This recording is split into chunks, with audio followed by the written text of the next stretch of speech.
ओम श्री संतोषी महामाया गजानंदम दायनी शुक्रवार प्रिय देवी नारायणी नमोस्तुते। सभी प्रेम से बोलिए संतोषी माता की जय। प्रिय श्रोताओं, आज शुक्रवार के दिन सुनिए संतोषी माता की संपूर्ण व्रत कथा। कथा के अनुसार एक बार एक बूढ़ी माई थी। उनके 7 बेटे थे, जिनमें से 6 कमाने वाले थे, एक निकम्मा था।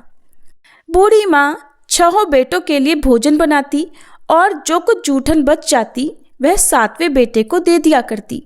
वह मन का बड़ा भोला भाला था, इसलिए कुछ भी विचार नहीं करता था। एक दिन वह अपनी पत्नी से बोला, देखो मेरी माँ को मुझ पर कितना प्रेम है। तो उसकी पत्नी बोली, हाँ हाँ क्यों नहीं, सबका बचा हुआ जूठा जो तुमको खिलाती है। तब वह बोला, नहीं ऐसा नहीं हो सकता, मैं जब तक अपनी आंखों से ना देख लूं मान ही नहीं सकता। पत्नी ने हंसकर कहा, देख लोगे तब तो मानोगे। फिर कुछ दिनों के बाद त्योहार आया। घर में 7 तरह के भोजन और चूरमे के लड्डू बने। वह जांचने को सिर दुखने का बहाना करके एक पतली चुनरी सिर पर ओढ़कर रसोई घर में सो गया। वह कपड़े में से सब कुछ देखता रहा। थोड़ी ही देर में उसके 6 भाई भोजन करने आए। उसने देखा माँ ने उनके लिए सुंदर आसन बिछाकर तरह तरह के भोजन परोसे और आग्रह करके उन्हें भोजन कराया। वह लेटा हुआ सब कुछ देखता रहा। 6 बेटे भोजन करके उठ गए। तब माँ ने उनकी जूठी थालियों में से लड्डुओं के टुकड़े उठाकर एक लड्डू बनाया। सारी जूठन साफ करके बूढ़ी माँ ने उसे पुकारा, बेटा 6 भाई भोजन करके चले गए, अब तू ही बाकी है, उठ, तू कब खाएगा। तब वह कहने लगा, माँ मुझे भोजन नहीं करना, मुझे भूख नहीं है, मैं अब परदेश जा रहा हूँ। माँ ने कहा, कल जाता हो तो आज ही चला जा। वह बोला, हाँ हाँ आज ही जा रहा हूँ। ऐसा कहकर वह दुखी मन से घर से निकल गया। चलते समय उसे अपनी पत्नी की याद आ गई। वह उस समय गौशाला में उपले थाप रही थी। वहां जाकर वह बोला, हम परदेश जा रहे हैं, कुछ समय के बाद आएंगे, तब तक तुम यहाँ ध्यान से रहना। तब उसकी पत्नी बोली, आप खुशी से जाइए, हमारी चिंता मत कीजिए, यहाँ हम भगवान के भरोसे हैं। आप अपनी कोई निशानी मुझे दे जाइए ताकि मैं तुम्हें याद करती रहूं, और तुम भी मेरी कोई निशानी ले जाओ ताकि तुम भी मुझे कभी ना भूलो। तब वह बोला, मेरे पास तो कुछ नहीं है, ये अंगूठी है, यही ले लो और अपनी कोई निशानी मुझे दे दो। वह बोली, मेरे पास क्या है, ये गोबर भरा हाथ है। ये कहकर उसकी पीठ पर उसने गोबर के हाथ की थाप मार दी। फिर वह वहां से चल दिया। चलते चलते दूर देश पहुंच गया। वहां एक साहूकार की दुकान थी। दुकान पर जाकर वह कहने लगा, भाई मुझे नौकरी पर रख लो। साहूकार को जरूरत थी। वह बोला, रह जा। लड़के ने पूछा, तनख्वाह क्या दोगे। साहूकार ने कहा, काम देखकर दाम मिलेंगे। अब साहूकार के यहाँ उसे नौकरी मिल गई तो वह सुबह से लेकर रात तक नौकरी करने लगा। कुछ ही दिनों में दुकान का सारा लेन देन, हिसाब किताब, ग्राहकों को माल बेचना, ये सारा काम वह लगन से करने लगा। साहूकार के यहाँ 7-8 नौकर थे। वे सब चक्कर खाने लगे, ये तो बहुत होशियार बन गया। सेठ ने भी उसका काम देखा तो 3 महीने में ही उसे आधे व्यवसाय का हिस्सेदार बना लिया। वह कुछ ही वर्षों में वहाँ का नामी सेठ बन गया। और फिर एक दिन मालिक सारा कारोबार उस पर छोड़कर यात्रा पर चला गया।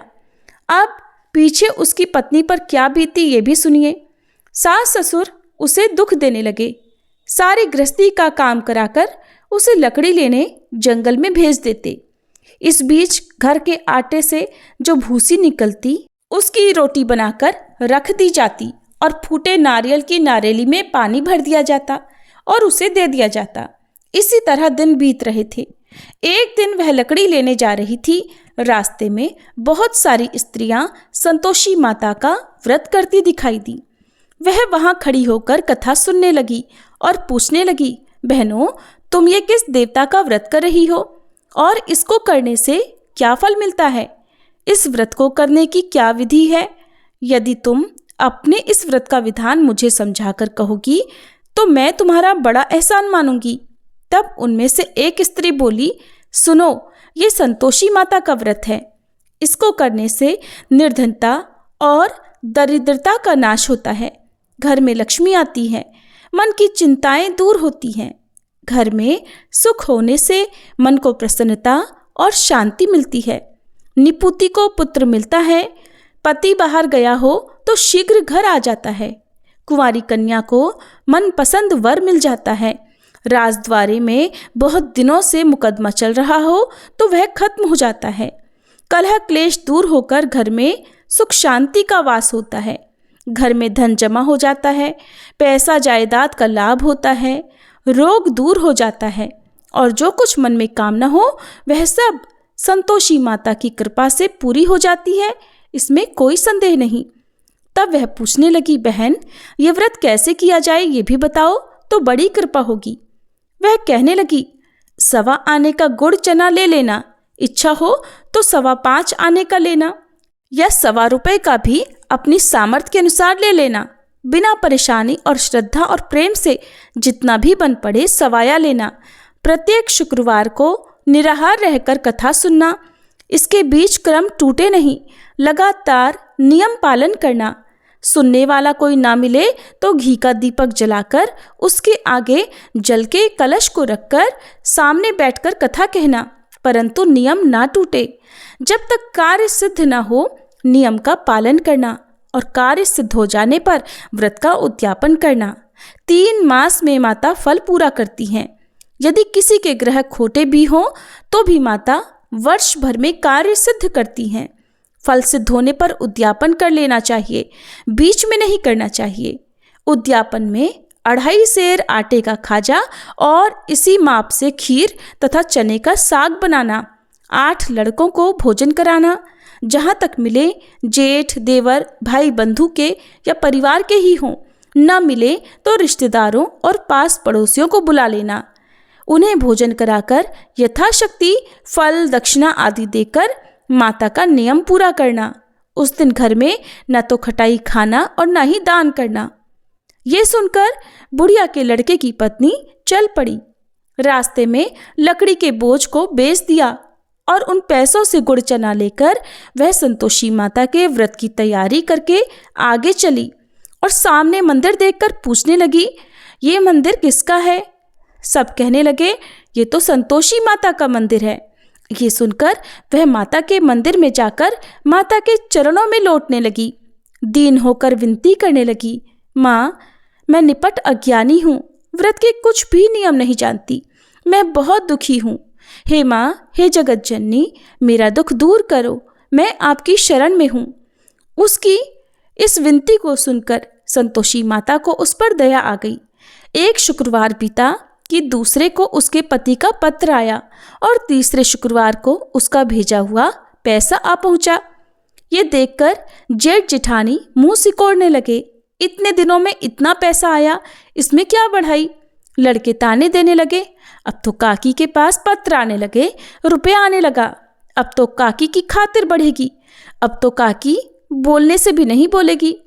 बेचारी सीधी साधी थी, कहती भैया कागज आवे रुपया आवे, हम सभी के लिए तो अच्छा है। ऐसा कहकर आंखों में आंसू भरकर संतोषी माता के मंदिर में आकर मातेश्वरी के चरणों में गिरकर वह रोने लगी, माँ मैंने आपसे पैसा कब मांगा है? मुझे पैसे से क्या काम है? मुझे तो बस अपने पति से काम है, मैं तो अपने पति के दर्शन मांगती हूँ। तब माता ने प्रसन्न होकर कहा, जा बेटी, तेरा पति भी जल्दी आएगा।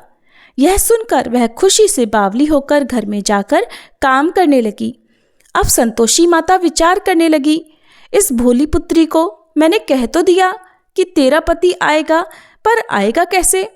वो तो इसे स्वप्न में भी याद नहीं करता, अब उसे याद दिलाने को मुझे ही जाना पड़ेगा। इस तरह माताजी उस बूढ़ी माई के बेटे के पास जाकर उसके स्वप्न में प्रकट होकर कहने लगी, साहूकार के बेटे सो रहा है या जाग रहा है? तो वह कहने लगा, माँ सोता भी नहीं जागता भी नहीं, कहो क्या आज्ञा है? संतोषी माता कहने लगी, तेरे घर बार कुछ है कि नहीं?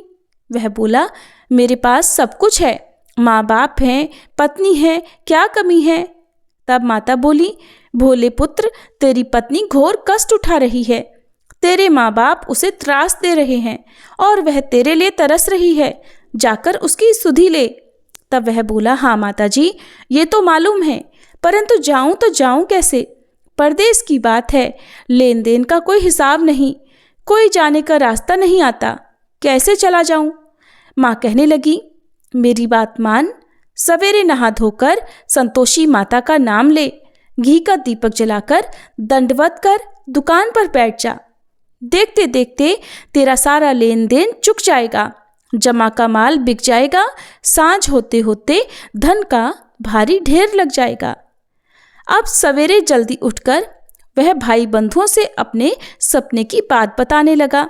सब ने उसकी बात को अनसुना कर उसकी खिल्ली उड़ाने लगे। कभी सपने भी सच होते हैं भला? तब एक व्यक्ति बोला, देख भाई, मेरी बात मान, इस प्रकार झूठ साज करने के बदले देवी ने जैसा कहा है वैसा ही करने में तेरा क्या जाता है? अब उन बूढ़े व्यक्ति की बात मानकर वह नहा धोकर संतोषी माता को दंडवत घी का दीपक जलाकर दुकान पर जा बैठा। थोड़ी ही देर में उसने क्या देखा कि देने वाले रुपया लाने लगे, लेने वाले हिसाब लेने लगे। कोठे में भरे सामान के खरीदार नकद दाम दे देकर सौदा करने लगे। शाम तक धन का भारी ढेर लग गया। मन में माता का नाम लेकर, चमत्कार देखकर प्रसन्न होकर घर जाने के लिए गहना, कपड़ा, सामान खरीदने लगा। यहाँ के सारे काम से निपटकर वह तुरंत घर को रवाना हुआ। उधर उसकी पत्नी बेचारी जंगल में लकड़ियां लेने गई। लौटते समय माताजी के मंदिर में वह रुककर विश्राम करने लगी। वह तो उसके प्रतिदिन रुकने का जो विश्राम स्थान ठहरा। वहां पर धूल उड़ती देखकर उसने माता से पूछा, हे माता, ये धूल कैसी उड़ रही है? तब माता कहने लगी, हे पुत्री, तेरा पति आ रहा है। अब तू ऐसा कर, लकड़ियों के 3 बोझ बना ले। एक गट्ठर को नदी के किनारे रख और दूसरा मेरे मंदिर पर और तीसरा गट्ठर अपने सिर पर रख।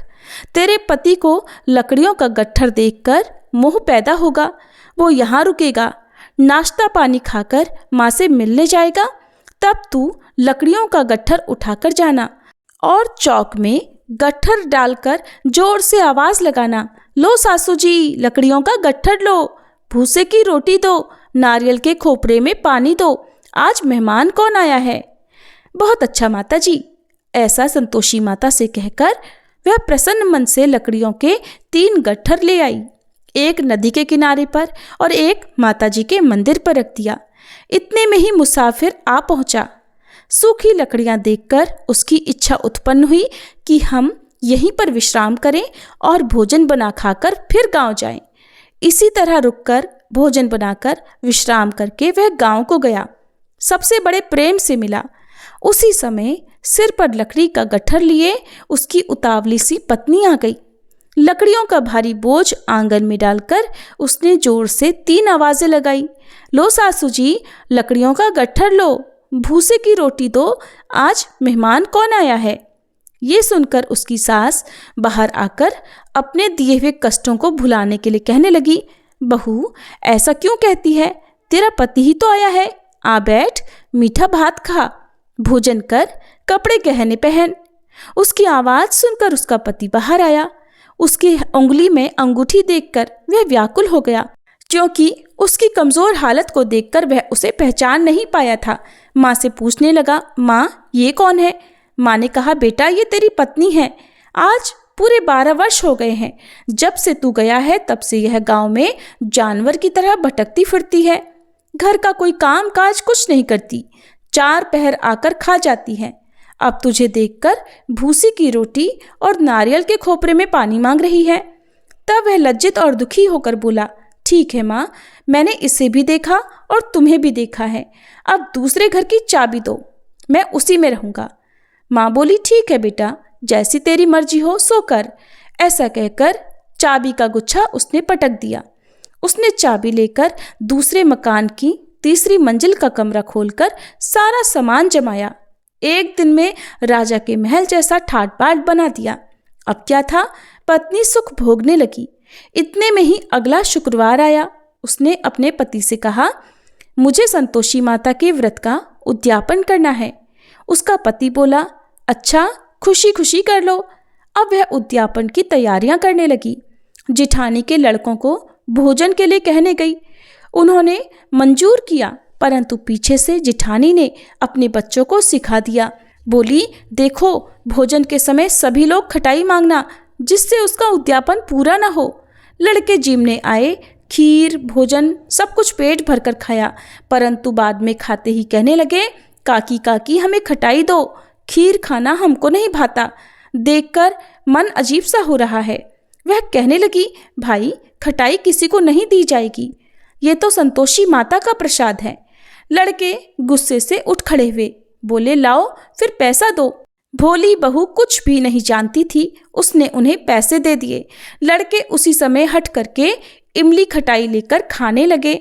ये देखकर संतोषी माता ने बहू पर खूब कोप किया।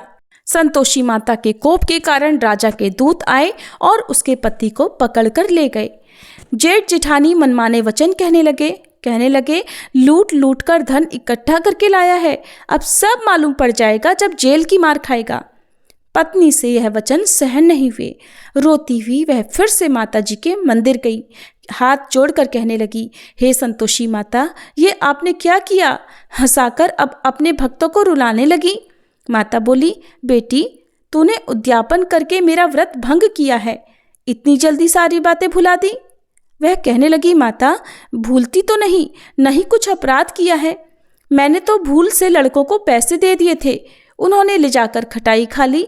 मुझे क्षमा करो माँ, मैं फिर आपका उद्यापन करूंगी। माँ बोली, लेकिन अब भूल मत करना। वह बोली, अब भूल नहीं होगी माँ, ये बताइए वे कैसे आएंगे? माँ बोली, जा पुत्री, तेरा पति तुझे रास्ते में आता मिलेगा। वह निकल गई। रास्ते में उसका पति उसे आता हुआ मिला। पूछने लगी, तुम कहाँ चले गए थे? तब पति बोला, इतना धन जो कमाया है उसका कर राजा ने मांगा था, वही देने गया था। तब वह प्रसन्न होकर बोली, भला हुआ, अब घर को चलो। वे दोनों घर गए। कुछ दिनों के बाद फिर शुक्रवार आया। तब वह बोली, मुझे फिर से माता का उद्यापन करना है। पति ने कहा, करो। बहू फिर से जेठ के लड़कों को भोजन के लिए कहने गई। जिठानी ने एक दो बातें सुनाई और सभी लड़कों को सिखाने लगी कि तुम सब लोग पहले की ही तरह खटाई मांगना। अब लड़के भोजन से पहले ही कहने लगे, हमें खीर नहीं खानी, हमारा जी बिगड़ता है, कुछ खटाई खाने को दो। वह बोली, खटाई किसी को नहीं मिलेगी, आना हो तो आओ। वे नहीं आए तो ब्राह्मण के लड़कों को बुलाकर वह उन्हें भोजन कराने लगी। यथाशक्ति दक्षिणा की जगह एक एक फल उन्हें दे दिया, जिससे संतोषी माता प्रसन्न हुई। माता की कृपा होते ही 9वें मास में उसके चंद्रमा के समान सुंदर पुत्र प्राप्त हुआ। पुत्र को पाकर वह प्रतिदिन माता जी के मंदिर को जाने लगी। माँ ने सोचा, ये तो रोज आती है, आज क्यों न इसके घर मैं चलूं, जाकर इसका आसरा तो देखूं। यह विचार कर माता ने भयानक रूप बनाया। गुड़ चने से सना मुख, ऊपर सूंड के समान होठ, जिस पर असंख्य मक्खियां भिन भिन कर रही थी। देहली पर पैर रखते ही उसकी सास चिल्लाने लगी, देखो रे देखो, कोई चुड़ैल डाकिन चली आ रही है, अरे लड़कों इसे भगाओ, नहीं तो ये किसी को खा जाएगी। लड़के भगाने लगे, चिल्लाकर खिड़की दरवाजे बंद करने लगे। बहू रोशनदान में से देख रही थी। वह प्रसन्नता से पगली बनकर चिल्लाने लगी, आज तो मेरे भाग खुल गए, आज तो मेरी माताजी मेरे घर आई हैं। वह अपने बच्चे को दूध पीने से हटाने लगी। इतने में ही सास का क्रोध फट पड़ा। वह बोली, अरे पगली, क्या देखकर उतावली हुई है जो बच्चे को पटक दिया? वह बोली, सासू माँ, मैं जिनका व्रत करती हूँ ये वही संतोषी माता हैं। इतना कहकर झट से उसने सारे खिड़की दरवाजे खोल दिए। फिर तो सबने माता जी के चरण पकड़ लिए और विनती करके कहने लगे, हे माता, हम मूर्ख हैं, अज्ञानी हैं, आपके व्रत की विधि हम नहीं जानते, व्रत भंग करके हमने बड़ा अपराध किया है। हे जगन माता, आप हमारे अपराध क्षमा करो। उनके इस प्रकार विनती करने पर संतोषी माता प्रसन्न हुई। बहू को प्रसन्न होकर जैसा फल दिया वैसे ही हे संतोषी माता सबको देना। जो भी आपकी कथा पढ़े या सुने और हुंकारा भरे उसके सारे मनोरथ पूर्ण करना। सभी प्रेम से बोलिए संतोषी माता की जय। कथा समाप्त हुई। अब सभी प्रेम से सुनिए संतोषी माता की आरती। जय संतोषी माता मैया, जय संतोषी माता। अपने सेवक जन को, अपने सेवक जन को सुख संपत्ति दाता। जय संतोषी माता। सुंदर चीर सुनहरी माँ धारण कीन हो, मैया धारण कीन हो। हीरा पन्ना दम के तन श्रृंगार लीन हो। जय संतोषी माता। लाल छटा छवि बदन कमल सोहे, मैया बदन कमल सोहे। मंद हसत करुणामयी, मंद हसत करुणामयी, त्रिभुवन जन मोहे। जय संतोषी माता। स्वर्ण सिंहासन बैठी चंवर ढुरे प्यारे, मैया चंवर ढुरे प्यारे। धूप दीप मधुमेवा, धूप दीप मधुमेवा, भोग धरे न्यारे। जय संतोषी माता। गुड़ अरुचना परम प्रिय तामे संतोष कियो, मैया तामे संतोष कियो। संतोषी कहलाई, संतोषी कहलाई, भक्तन वैभव दियो। जय संतोषी माता।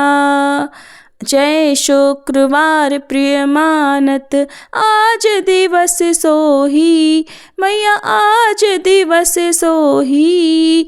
भक्त मंडली छाई कथा सुनत मोही। जय संतोषी माता। मंदिर जगमग ज्योति मंगल ध्वनि छाई, मैया मंगल ध्वनि छाई। विनय करे हम बालक, विनय करे हम भक्त जन, चरणन सिर नाई। जय संतोषी माता।